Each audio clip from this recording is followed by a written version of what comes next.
6장은 좀 긴 성경입니다. 49절까지 있습니다. 안에 예수님께서 하신 여러 가지 가르침과 사역들이 있는데 저는 오늘 그 6장 전체를 12절을 중심으로 해서 살펴보려고 합니다. 12절, 이때 예수께서 기도하시러 산으로 가사 밤이 새도록 하나님께 기도하시고 라고 되어 있습니다. 예수님께서 산기도를 하셨다는 것을 알 수가 있습니다. 저는 산기도는 한국 교회에만 있는 전통인가 생각했는데 성경에 보니까 예수님도 산에 가셔서 기도하셨습니다. 기쁜 소식은 저희 교회도 이제 산에 가서 기도할 수 있도록 홍천에 우리가 시민동산 우리 기도실을 마련했다는 것입니다. 봄이 돼서 날씨가 풀리면 순별로나 혹은 기간별로 가셔서 산에서 기도하시고 또 철야 기도도 하시고 그렇게 하시면 참 좋겠습니다. 예수님께서 왜 기도하셨을까요? 그것은 예수님이 하시는 사역이 기도로 말미암아 이루어질 수 있는 사역이기 때문에 그렇습니다. 기도로 말미암아 이루어지는 사역 혹은 기도로 가는 걸음, 기도로 가는 길은 어떤 것을 말합니까? 그것은 은혜로 가는 길, 하나님과 함께 가는 길, 하나님의 도우심으로 가는 길을 말하고 있습니다. 그냥 내 실력이나 내 경험으로 충분한 것이 아니라 하나님의 도우심이 있어야 되고 하나님의 은혜가 있어야 되고 하나님이 함께 하야만 갈 수 있는 길이 바로 그런 길입니다. 예수님이 제자들을 데리고 다니시면서 기적도 행하시고 능력 행하셨는데 우리 생각에 그런 기적과 능력을 행하시면 사람들이 와 하고는 그야말로 예수님을 다 따를 것처럼 생각되지만 오늘 본문 1절에서 11절에 보면 오히려 예수님을 비판하고 비방하는 사람들이 있는 것을 볼 수가 있습니다. 그것도 자기 나름대로 하나님을 열심히 믿는다고 하는 바리새인들이 그렇게 말하고 있습니다. 어떤 바리새인들이 말하되 어찌하여 안식일에 하지 못할 일을 하느냐 하고는 예수님과 예수님의 제자들을 비판하고 비난하고 있습니다. 도대체 무슨 일을 했길래 그렇게 비판하고 비난합니까? 예수님이 제자들을 데리시고 안식일에 밀밭 사이로 가셨는데 제자들이 지나가다가 밀 이삭을 잘라서 이렇게 비벼서 불어 먹은 것 같습니다. 이삭을 잘라서 불어 먹은 것이죠. 아마 배가 고팠을 것 같습니다. 그러면 이 이삭을 잘라서 먹은 것이 남의 물건 훔친 도둑질이기 때문에 비판했습니까? 아닙니다. 모세율법에 따르면 이스라엘 백성들은 추수를 해도 밭 한 귀퉁이는 남겨놓도록 그렇게 말씀하고 있습니다. 왜? 추수할 것이 없는 가난한 사람들, 그곳에 땅이 없는 나그네들, 그런 사람들을 위해서 추수를 해도 알뜰하게 구석구석 다 베지 말고 그냥 밭 귀퉁이는 남겨두어서 고아나 과부나 나그네나 그런 사람들이 먹도록 해라, 그렇게 가르치셨습니다. 또 추수하다가 밀이삭을 베다 갔는데 지나놓고 나니까 좀 덜 뱄어요. 다시 돌아와서 베지 말아라. 한번 지나가면 그냥 두어라. 이삭을 이렇게 묶다가 이삭이 떨어졌는데 떨어졌으면 그냥 두어라, 그렇게 합니다. 역시 가난한 사람들이나 고아나 과부나 나그네들을 위해서 남겨두라고 하신 것입니다. 그렇기 때문에 그냥 이삭을 잘라서 먹은 것을 가지고 그것이 무슨 도둑질이다 그렇게 비판하거나 비난하는 것은 아닙니다. 이삭을 남겨두는 것이 하나님의 은혜요 사랑이기 때문에 그렇습니다. 저도 대구에서 개척할 때 저희 교회 뒤쪽으로 포도밭들이 많이 있었는데 남의 포도밭에 가서 따먹을 수는 없잖아요. 그런데 명절이 지나고 겨울이 다 돼가는데도 포도 추수가 끝났는데 포도 이삭들이 남은 게 있어요. 물어보니까 그 포도를 수확할 때는 아직까지 그 포도가 덜 자라서 그때는 좀 작은 것이라서 상품 가치가 없어서 남겨둔 것이 있는데 시간이 지나니까 수확이 끝난 다음에 좀 더 자라서 커진 것들이 있습니다. 그래서 따먹었는데 굉장히 맛있어요. 이런 것을 이삭 줍는다고 그렇게 말한다고 하더라고요. 그럼 왜 비판합니까? 이삭을 준 것이 잘못이 아니라 안식일에 그 일을 했다는 것입니다. 안식일에 그 일을 하면 안 됩니까? 유대인들은 특별히 안식일에 대해서 아주 엄격한 규례를 가지고 있고 유대인들의 정체성 가운데 안식일을 잘 지키는 것을 믿음이라고 생각하는 사람들이 많이 있었습니다. 우리도 마찬가지잖아요. 우리도 주일 성수를 잘해야 그래야 예수 믿는 사람으로 생각합니다. 어느 정도냐? 저희 교회 등록하고 지난 1년 동안 등록한 다음에 1년 만에 나오지 않은 분들을 하니까 100명이 더 돼요. 등록하셔놓고. 왜? 등록했는데 1년 동안 안 보인다거나 혹은 뭐 좀 나오시다가 안 나오다거나 저희 교회는 6개월 동안 나오지 않으면 명단이 다른 곳으로 올라갑니다. 그래서 교인 명단에서 빠집니다. 기독교만 그렇죠. 뭐 절에 가면 그렇지 않습니다. 1년에 한 번 4월 초파일에 가서 그냥 등 하나 달면 그분은 불교 신자라고 생각합니다. 그러나 우리는 6개월 안 나오면 이제 우리 교회는 명단에서 빠집니다. 만약 그렇게 하지 않았다면 저희 교회는 5,000명도 넘었을 거예요. 등록한 사람들은 굉장히 많습니다. 그러나 중간에 안 나오는 분들이 있으면 이름 빼죠. 이처럼 주일날마다 교회 와서 예배를 해야 그래도 일주일에 한 번에는 교회 와야 그래야 우리 신자가 아니겠느냐 그렇게 생각하는 것처럼 유대인들은 안식일 준수를 자신들의 정체성으로 생각하고 있었습니다. 그런데 안식일 날 이삭을 잘라서 비벼가지고 불어 먹었습니다. 그게 무슨 잘못입니까? 엄한 유대인들은 그것도 추수의 일종이라고 생각한 것입니다. 주일날 왜 추수를 하느냐?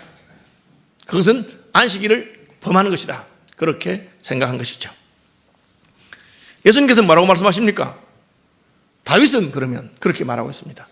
다윗은 시장할 때에 성전에 들어가서 제사장 외에는 먹지 못하는 진설병을 먹고 함께 앉아서 준 적이 있습니다. 예수님께서 왜 이 말씀하십니까? 왜 그렇게 엄한 바리새인들이 다윗에 대해서는 비판하지 않습니까? 다윗은 왕이기 때문에 그렇습니다. 왕에게 대해서 누가 함부로 말하겠습니까?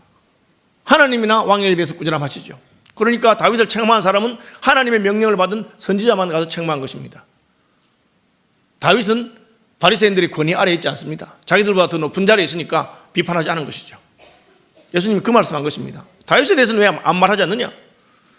바리새인들이 다윗을 가르칠 그런 권위의 자기들이 있지 않다고 생각한 것이죠. 그럼 예수님의 제자들에 대해서는 왜 비판합니까? 예수님이 그걸 물어본 것입니다. 누구 제자냐?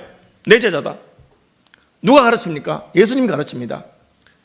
예수님의 제자들은 예수님이 선생님이시기 때문에 선생님께서 알아서 가르친다는 뜻입니다. 같은 말을 하십니다. 안식일에는 인자는 안식일의 주인이니라. 안식일을 어떻게 지키느냐? 누가 결정합니까? 안식일의 주인이신 하나님이 결정하고 안식일의 주인이신 예수님이 결정하는 것입니다. 너희들이 이렇게 저렇게 할 것이 아니다. 실제로 우리는 어떻게 생각합니까? 내가 주일마다 교회에 와서 예배 자리에 앉아있고 헌금을 드리고 하니까 나는 주일을 잘 지키는 사람이다. 그렇게 생각할 수 있습니다. 과연 그렇습니까? 주일을 어떻게 지키는 것은 누가 결정하십니까? 하나님이 결정하시고 예수님께서 결정하십니다. 여러분, 주일을 잘 지키는 방법은 무엇입니까? 그것은 예배를 잘 드리는 것입니다. 교회에 와서 앉아있는 것이 아닙니다. 교회에 와서 참으로 하나님을 만나고 하나님께 예배하는 것이죠. 저는 신학대학원에 입학하고 교육자가 되고 목사가 되면서 자칫 잘못하다가는 목사가 교육자들이 주일을 제일 잘못 지킬 수 있겠구나 그런 생각이 들었습니다. 저는 그냥 와서 예배 드리는데 집중하고 목사님 말씀 듣는데 집중하면 됐는데 자칫하면 교육자들은 예배 시간에 앉아가지고 우리 교구에 누가 안 왔는가 하고는 살펴보게 됩니다. 그리고 교인들을 숫자 센다고 마음이 딴 데 가 있을 수 있습니다. 그러다 보면 하나님께 예배한다기보다는 교회의 어떤 행정적인 일에 집중할 수가 있습니다. 그것은 예배를 바로 드리는 것이 아닙니다. 예배라고 하는 것은 성령 안에서 진리 안에서 하나님을 만나는 것이 제일 중요한 것이죠. 그냥 앉아있다고 해서 예배 드리는 것은 아닙니다. 그것이 바로 예수님이 하나님께 예배하는 자는 영과 진리로 예배할지니라 그렇게 말씀하신 뜻입니다. 예수님께서는 율법을 지킨다고 하는 사람들에게 이렇게 말한 것 같습니다. 도대체 그 율법이 누가 만든 율법이냐? 하나님이 만드신 것입니다. 그 율법이 가르치는 바는 누굽니까? 예수 그리스도이십니다. 유대인들은 율법의 가장 중하고 율법의 가장 핵심이 되는 하나님이 보내신 말씀이신 예수 그리스도, 그 예수님을 무시하면서 자기들이 율법을 잘 지킨다고 착각하고 있습니다. 그것은 우리도 얼마든지 실수할 수 있는 것입니다. 하나님을 예배한다고 해놓고는 하나님은 간 곳이 없고 그냥 우리 생각들만 왔다 갔다 합니다. 내가 옳다고 생각하는 것 혹은 다른 사람에 대해서 비난하고 비판하고 쟤는 왜 저렇게 예배를 드릴까? 하나님 뭘 하십니까? 다른 사람 신경 쓰지 말고 너나 하나님 앞에서 잘 예배 드려라. 안식일의 주인은 인자니라 그렇게 말씀하고 있는 것입니다. 또 다른 안식일에는 예수님 회당에서 오른손 마른 사람을 고쳤습니다. 그런데 이번에는 아예 유대인들이 회당에 와서 하나님을 예배하기는커녕 이번에도 예수가 안식일에 무슨 일을 하는가 보자 하고는 예수님을 살펴보고 있습니다. 그래서 예수님을 책잡으려고 생각하는 것이죠. 이쯤 되면 굉장히 심각합니다. 우리는 뭐 그런 것은 안 하겠다고 생각하십니까? 그렇지 않습니다. 한국 교회도 교회 안에 분쟁이 일어나고 목사하고 교인들하고 싸우기 시작하고 목사와 장로의 다툼이 있으면 그런 분들이 있다고 합니다. 설교 시간 내내 목사님 설교 가운데 틀린 것만 지적하는 사람이 있습니다. 뭐 저희 근처에 교회에 그런 교회 있었습니다. 그래서 참 저는 그분이 안 됐다고 생각합니다. 목사님도 안 되고 그것을 적어서 그냥 다투는 그분들도 안 됐습니다. 예수님이 뭘 잘못하는가 그걸 따지고 있습니다. 그러니까 예수님께서는 그들의 생각을 아시고 고쳐주시되 아주 재미있게 고쳤습니다. 그 손 마른 사람을 일어나라 했습니다. 일어나는 것은 잘못이 아니죠. 일어나서 노동도 아니고 안식일을 금하는 것도 아닙니다. 예수님께서 손을 내밀으라 그렇게 했습니다. 손 내미는 순간에 그 마른 손이 나았습니다. 애매하게 만드신 것이죠. 손 내민 것이 안식일 범한 것입니까? 아니잖아요. 그건 나와버렸어요. 그들이 예수님을 비판하려면 어떻게 됩니까? 예수님께서 능력이 있어서 손만 내밀어도 나았다고 그걸 인정해야 됩니다. 그걸 인정하기는 싫고 또 반대로 예수님 책 잡고는 싶고 뭐 그런 생각을 하고 있습니다. 예수님께서는 또 말씀하십니다. 안식일에 도대체 뭘 해야 된다고 생각하느냐? 선을 행하는 것이 중요하냐? 사람을 살리는 것이 중요하냐? 뭐가 중요하냐? 그들은 자신들이 생각하는 어떤 관점을 가지고 예수님을 비판하고 비난하고 판단하려고 합니다. 예수님께서는 그들을 보시고 마음이 안타까웠습니다. 왜? 그들이 바로 아브라함의 후손이요, 그들이 바로 모세 율법을 가지고 있는 사람들이기 때문입니다. 그들이 하나님 말씀이 무엇인지 아는 사람인데도 불구하고 얼마든지 그럴 수가 있습니다. 왜 그럴까요? 율법의 조문과 율법의 규칙은 알고 있지만 율법의 주인이신 예수님은 잘 알지 못하기 때문에 그렇습니다. 교회 오래 다니면서 기도는 어떻게 하고 교회 오래 다니면서 교회 규칙과 풍습과 습관은 다 알지만 예수님이 누군지 알지 못한다면 그것은 제대로 하나님을 섬기는 것이 아니고 제대로 주의를 지키는 것도 아닐 것입니다. 그래서 예수님은 12절에 이에 예수께서 기도하시러 산으로 가셨다. 밤이 새도록 하나님께 기도하셨다고 되어 있습니다. 왜? 예수 그리스도를 영접해야 될 사람들이 예수님을 제대로 영접하지 못하기 때문에 주님께서는 안타까운 마음으로 기도하러 가신 것입니다. 내가 도대체 어떻게 사역해야 이 사람들이 천국 복음을 받으리며 내가 도대체 어떻게 가르쳐야 될 것인가 하는 것을 기도하신 것입니다. 여러분, 하나님의 일을 하실 때 그냥 내가 바로 하고 옳게 했다고 해서 좋은 열매가 맺는 것은 아닙니다. 하나님께서 함께 하셔서 그들의 마음을 열어주셔야 됩니다. 예수님 말씀을 듣는다고 해서 우리가 그것이 다 받아들이는 것도 아닙니다. 예수님 본다고 해서 그분을 예수님으로 영접하는 것도 아닙니다. 자기 땅에 오매 자기 백성이 영접하지 아니했다. 들을 끼는 자는 들을지어다. 너희가 보기는 보아도 보지 못하고 듣기는 들어도 듣지 못하는도다. 그렇게 여러 번 예수님이 안타까운 마음으로 말씀하시고 성경이 우리를 책망하는 것을 알 수가 있습니다.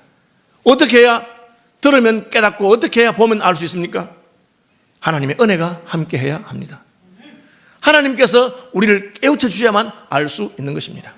그래서 예수님께서는 기도하십니다. 내가 어떻게 이들에게 바른 것을 전하지만 그것이 그들에게 열매가 될 수 있도록. 목사도 마찬가지입니다. 목사가 주일날 설교 준비하면서 옳은 소리 하는 것, 성경이 무슨 말 하는 것, 그것을 바로 전한다고 해서 열매가 있는 것은 아닙니다. 저도 기도하면서 나갑니다. 하나님, 오늘 제가 전하는 말씀이 성도들의 마음에 새겨질 수 있도록, 성도들이 그 말씀을 잘 받을 수 있도록 그렇게 기도하는 것입니다. 교인들도 마찬가지입니다. 목사님 말씀이 옳다고 해서 여러분 마음에 다 와닿는 것도 아닙니다. 목사의 말씀이 하나님 말씀으로 받아들일 수 있으려면 기도하고 준비해야 되는 것입니다. 왜? 예수 그리스도를 영접하고 예수님을 알아본 사람들이 있습니다. 바리새인들은 몰라봤지만 성전에서 기도하던 안나나 사가랴와 같은 사람들은 어린 아기 예수님을 보자마자 하나님이 보내신 메시아인 것을 알았습니다. 세례요한을 잉태하고 있던 엘리사벳은 마리아가 오자마자 마리아를 통해서 메시아가 오실 것을 알았습니다. 이것이 하나님의 은혜입니다. 왜? 그들은 기도하는 사람들이요 믿음으로 순종하는 사람들이었기 때문에 그렇습니다. 혹시 여러분 가운데 주일날 설교를 들어도 은혜가 되지 않고 마음에 거부감이 있거든 기도하시길 바랍니다. 목사를 위해서 기도하고 내 자신의 영혼을 위해서 기도하는 것입니다. 그럼 하나님께서 우리의 마음을 착하고 좋은 마음으로 만들어 하나님 말씀을 잘 받아들일 수 있도록 하는 것입니다. 기도하십시오. 일찍 와서. 안 되거든 10분 일찍 오시고, 안 되거든 20분 일찍 오시고, 또 안 되거든 30분 일찍 오셔서 힘써 기도하시면 뭐 기도한다고 해서 목사의 설교가 하루아침에 달라지진 않지만 여러분의 마음이 바뀔 수가 있습니다. 그래서 목사의 말이 아니라 부족하지만 목사를 통해서 역사하시는 하나님의 음성을 듣게 되는 것입니다. 예수님께서 말씀하시고 가르쳐도 거부하는 사람들이 있었다는 것을 기억해야 됩니다. 그래서 예수님은 기도하시기 시작하셨습니다. 산에 올라가셔서 기도하시고 밤새도록 기도하셨습니다. 어쨌든 저희가 홍천에 기도원을 만들고 시민농산 만들었으니까 새해에는 우리 봄이 되면 우리 기관별로 순별로 가셔서 산기도도 해보시고 또 철야기도도 해보시고 기도하면서 하나님 앞에 자기 마음을 돌아보는 그런 역사가 있었으면 좋겠습니다. 예수님이 기도하신 다음에 하신 것은 무엇입니까? 내가 아무리 바른 말씀을 전해도 그들이 다 받아들인 것이 아니구나. 이제 예수님께서는 제자들을 따로 모으시고 그 중에 12사도를 세우시게 됩니다. 왜? 예수님은 낡은 포도주 부대가 천국 복음을 거부하기 때문에 하나님의 말씀을 받아들이는 새 포도주 부대를 만들어야 되겠다고 생각하신 것입니다. 이 예수님의 새 포도주 부대는 신약 교회이며 이 예수님의 새 포도주 부대는 예수님을 따르는 제자들과 사도들로부터 시작될 것입니다. 숫자가 작아도 하나님의 말씀을 그대로 받아들이는 사람을 중심으로 주님이 사역하기로 결심하신 것입니다. 한때 기독교는 유럽 전체를 통치하는 종교였습니다.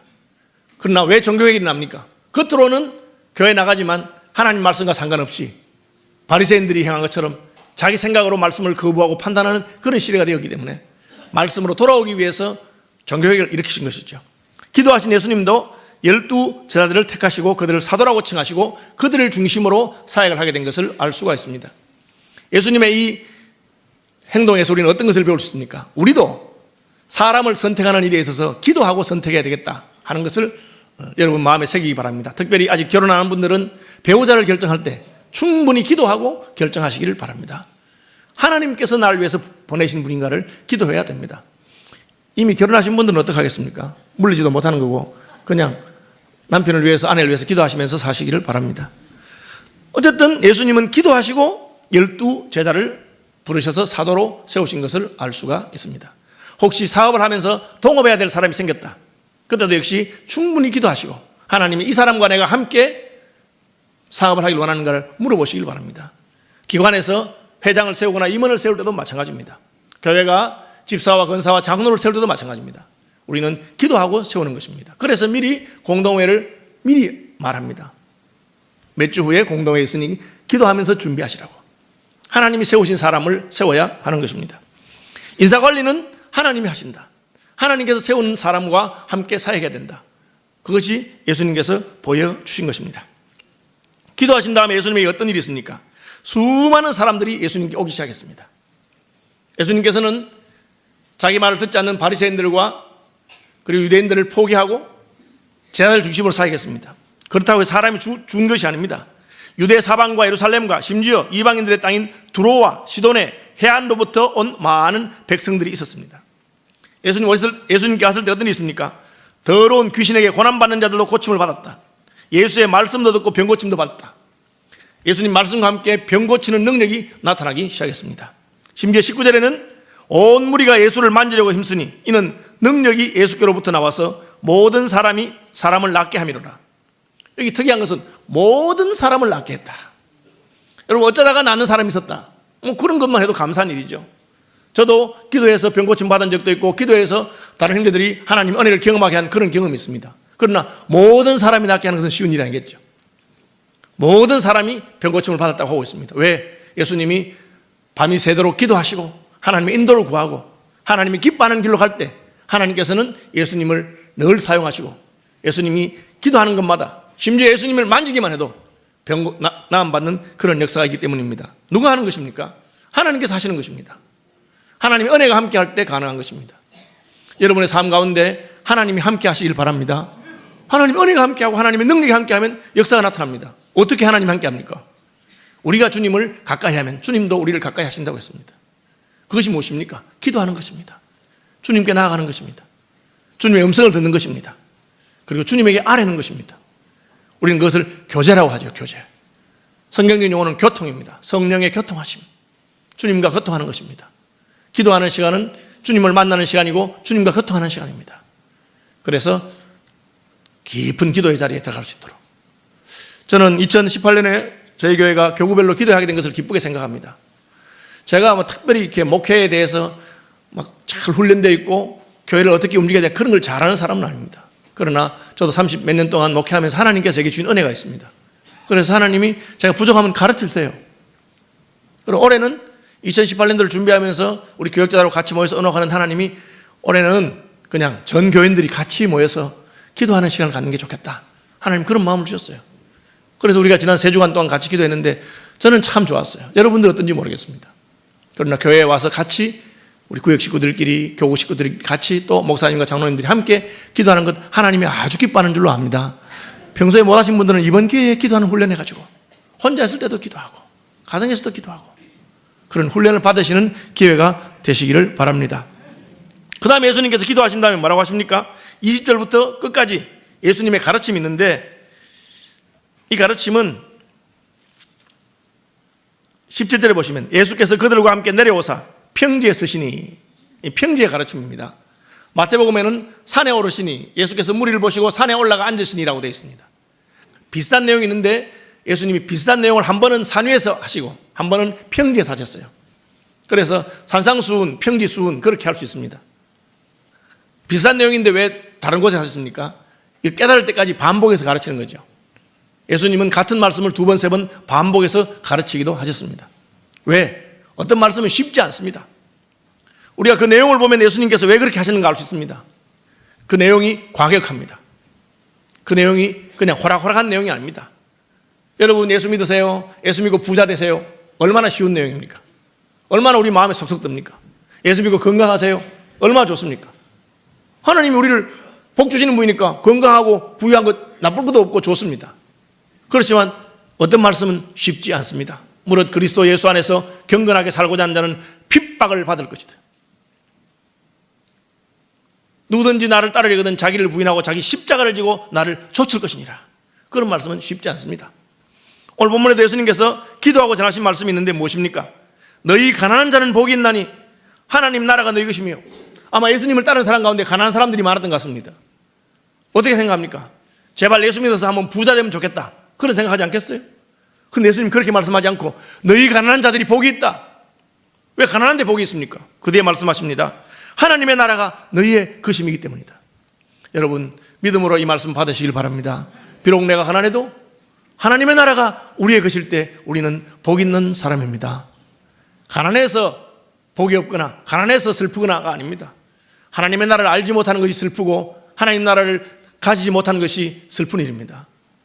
내가 가난하더라도 하나님 나라를 더 잘 알게 되고 하나님 나라를 소유하게 되면 그것이 복인 줄로 믿으시기를 바랍니다. 줄인 자는 복이 있나니. 여러분 줄인 것이 뭐가 복이 되겠습니까? 요즘은 이제 이해가 되죠. 좀 굶어야 살이 빠지고 굶어야 성인병이 해야 되고 그런 예수님 당시에 예수님께서 그렇게 말씀하십니다. 쉬운 말씀이 아닙니다.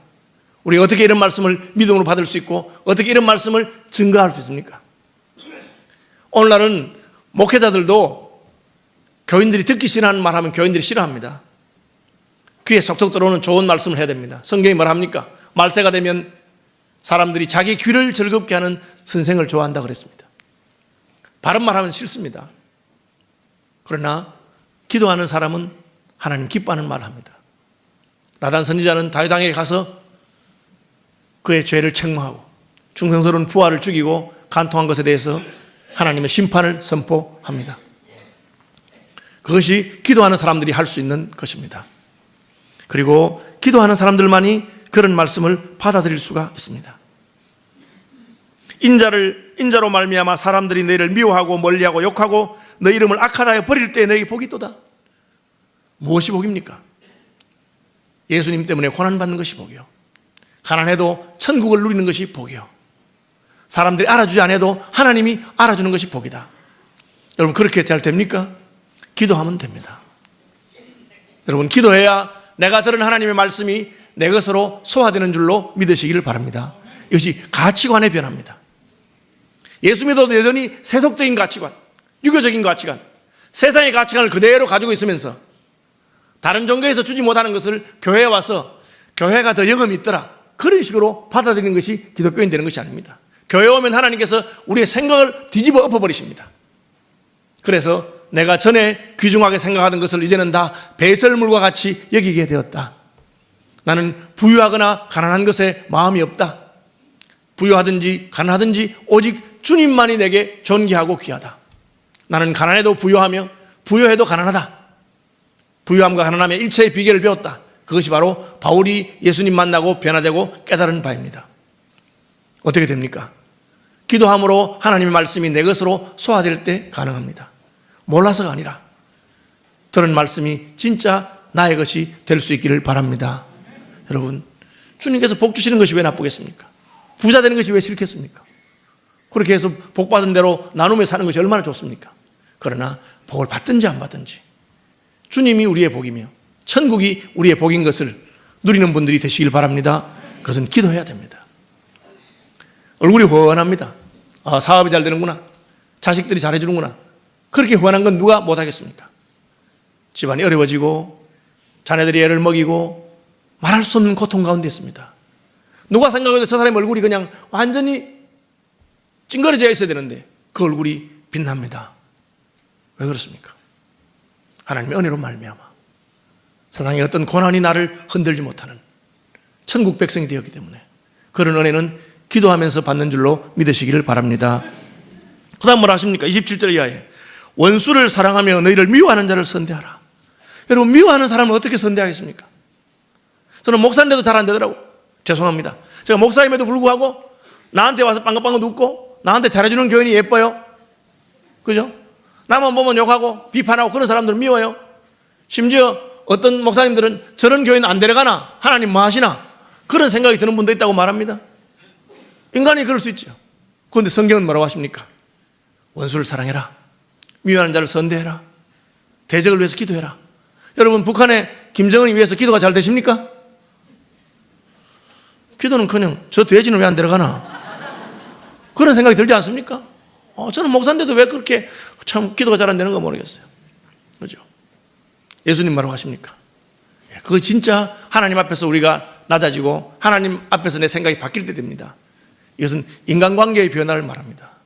여러분, 주일날 식사할 때도 내 마음에 드는 사람하고 밥 먹잖아. 그것도 한번 고쳐보세요. 내가 잘 안 만나는 사람, 어색한 사람, 그런 분들하고 다시 식사도 하고 교제도 하고 그렇게 하면 얼마나 좋을까요? 잘 안 되는 겁니다. 그런데 예수님은 그렇게 말씀하십니다. 남에게 대접을 받고 사는 대로 너희도 남을 대접하라. 그러므로 사랑하는 자만 사랑하면 칭찬받을 것이 무엇이냐? 예수님의 가르침은 쉬운 가르침이 아닙니다. 아주 과격한 가르침이고 힘듭니다. 어떻게 우리가 이 가르침대로 살 수 있을까요? 기도하면 됩니다. 이 세상 험하고 나비록 약하나 늘 기도 힘쓰면 큰 권능 받겠네. 그 큰 권능이 뭡니까? 주님의 권능은 한없이 크오니 돌 같은 내 마음 곧 녹여주소서. 주님의 은혜로 내 마음이 녹아질 때 죄인도 원수도 친구로 변할 수 있고 교회에도 미운 사람이 없는 것입니다. 여러분, 제가 지난 1년 동안 저희 교회에 등록한 분이 어른만 265명, 애들까지 380명이잖아요. 그 중에 장년들 가운데 등록해놓고 이제 안 나오시는 분들이 어떠냐, 다 연락해봐라 이렇게 하니까 우리 교구 담당한 목사님 연락해봤는데 이런 이야기 했어요. 잘 나오시다 왜 안 나오십니까? 교인들이 그냥 말이 많아가지고. 교인들이 잘 보고 뒤에서 수근수근 하니까. 그래서 낙심하고 앉는 분들이 있더라고요. 참 안타까운 일이죠. 왜 그렇습니까? 내 가치관을 평가하니까. 아이고, 저기 내가 볼 때는 별로 마음에 안 들거든. 내 생각에는 저거는 마음에 안 들거든. 그렇게 말하는 겁니다. 그런데 예수님 뭐라고 하십니까? 원수도 사랑하고 누가 뺨을 치더라도 돌려대고. 이게 어떻게 가능하겠습니까? 오직 하나님의 은혜로만 가능한 것입니다. 여러분, 절대 기도하지 아니하고는 하나님이 기뻐하는 삶을 살 수가 없으며 기도하지 않고는 하나님이 원하시는 인간관계가 되지 않는다는 것을 기억하시기를 바랍니다. 하나님 도와주시면, 하나님 은혜가 있을 때 우리는 그렇게 할 수 있습니다. 어떻게? 너희 아버지의 자비로우심 같이 너희도 자비로운 자가 되거라.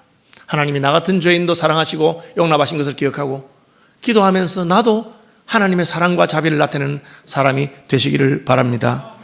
마지막은 무엇입니까? 열매로 그 나무를 안다. 주님의 삶을 따라 사는 것이 하나님이 기뻐하는 열매를 맺는 것입니다. 어떻게 열매를 맺을 수 있습니까? 못 맺습니다. 왜 못 맺습니까?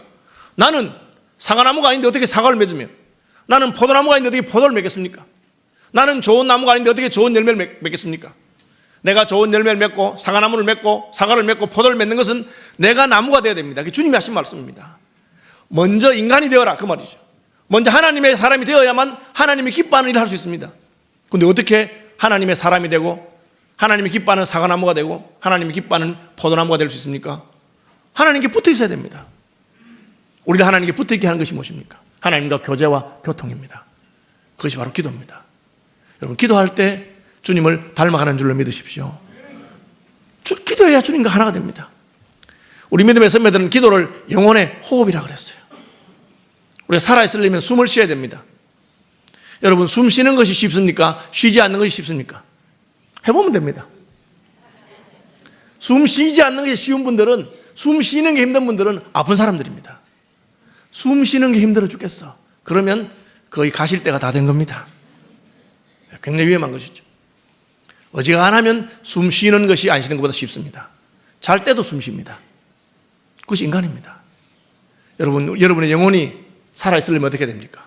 영혼의 호흡, 늘 주님과 교통하고 주님을 호흡하고 하나님의 뜻에 따라 나를 굴복시키고, 그러면 어떻게 됩니까?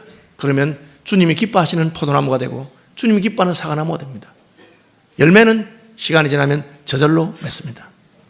아무쪼록 2018년도에는 하나님의 은혜로 말미암아 하나님이 기뻐하시는 그런 사역을 할 수 있는 저와 여러분들이 되길 바랍니다. 하나님 기뻐하는 열매를 맺게 되길 바랍니다.